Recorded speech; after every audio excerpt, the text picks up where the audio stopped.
Welcome to Battle of the Sexes. I'm Ann Ball of AnnBall.com, and I'm here with Tony Farmer of FullArmorCoaching.com. This is an adult conversation from a male and female perspective about issues that impact us personally, professionally, and some societal norms that we want to challenge.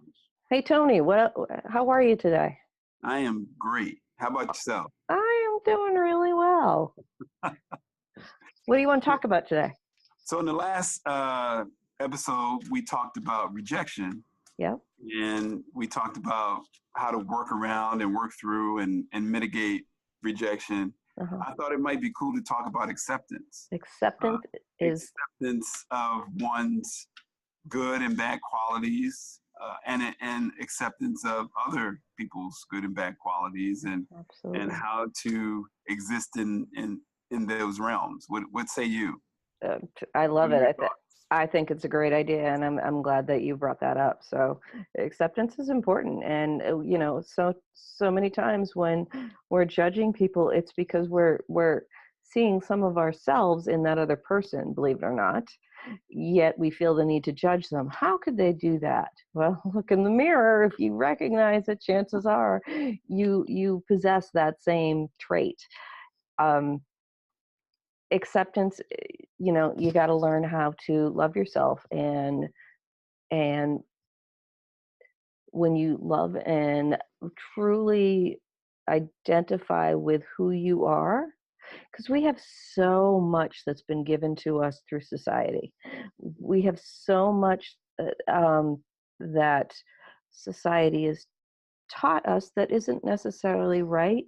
It's not necessarily what's the word I'm looking for?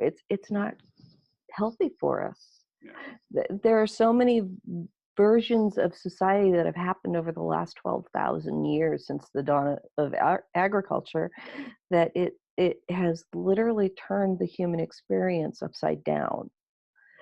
And it's not served us in healthy ways. It's created stress and anxiety. It's created depression. It's created disease. It's created so many things in life that as humans we're not designed to have to manage. Absolutely correct. So there are many wonderful things that we've created as human beings, but it's not necessarily how we were designed to exist. So here's my curveball as it relates to acceptance. I think too much emphasis is being put on being accepted by everybody. That ain't gonna happen. In all cases, in all situations, in all settings. Right. And I think when the emphasis is put on other people accepting you, then you can get lost in other people's expectations. Absolutely. Because a lot of people don't accept themselves and don't really have a good standard or measure or bar for themselves. Right. And to your point, will judge you harshly, not necessarily for what you represent in their lives, not just that, but the good that they see in you that they may not see in themselves. Right. So I coach young children, 13-year-old young ladies, and there are certain things that they'll say that I'll hear it just colloquially, just in the guise of saying something under their breath, or saying something that they think is funny. But there are some things that I absolutely do not allow in their speech. One is hearing them say "I can't." That we have absolutely targeted "I can't," the words "I can't," and eliminated them from our ethos, our environment. There are things that young ladies will say, well, I'm not good at that, so let's talk about how to make you good at that. Right. So there is this two-pronged thing that you have to work on: accepting who you are, and being proud of that, and looking at that as a good thing, and looking at your weaknesses as areas of improvement. Yeah. And things that make you unique. So there's self-acceptance, which I find particularly young ladies have struggled with. And then there is acceptance from others. Mm-hmm. Now, I was unique when I was growing up. I think, really weird as an adolescent. I never remember experiencing peer pressure. I never really gave a lot of credence to what others thought about me. I'm Hmm. sure, at a young age, there were points that, where I wanted to wear what everybody else was wearing. I didn't want to be called a nerd or called, outside of the group. But if somebody said, hey, let's go to this place or let's go drink this or smoke this, I just wasn't prone to, just because somebody asked me or the group was going. I wasn't just susceptible to going just because the crowd decided that's what would do. So acceptance is big, particularly in our youth, and something that I'm vigilant about helping people through. That's awesome. That's fantastic. I love that.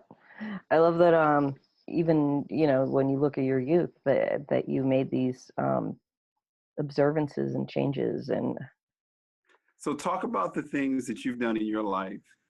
You talked about the challenges you had in your marriage. right. Talked about how you've overcome those things. Yeah. You have a young daughter. Does she struggle with acceptance? Are there any conversations you have with her that others might benefit from, You, the being accepted? you know what? As far as her and acceptance, to listen to her, you'd think life is hunky dory and there's absolutely no problems whatsoever. As far as my own journey, when I was a kid, I was the little girl who would hide in the bathroom and cry Mm. because I was the poor kid. I was in a school that was very affluent at the time. And so everybody that I went to school with came from, you know, really nice cars, really nice homes, great neighborhoods. I was still in a decent neighborhood. I mean, I can't say that I wasn't. But up until like the middle of seventh grade, I never felt accepted by my peers. I had one or two friends, but I always felt like I was being teased, made fun of, um, and I absorbed a lot of that. Gosh, I'm doing a lot of ums. I apologize. When I hit like the middle of seventh grade, I decided it was time for me to make a change. What did I do? I cut my hair. Okay. So I went, it was, the late 70s, early 80s, and I had like the Marsha Brady hair. It was long, it was straight, it was everything that every little girl has right now.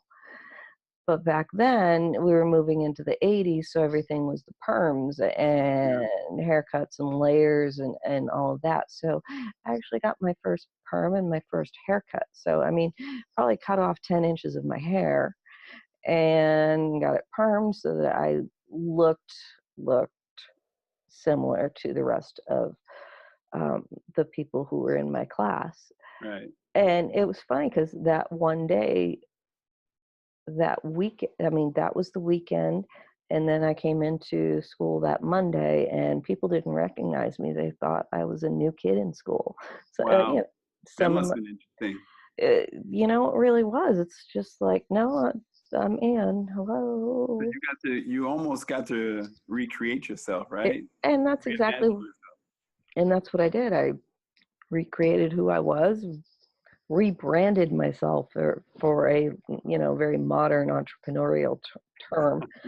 Um, and it, it changed my life. It gave me the self-confidence to be who I am, to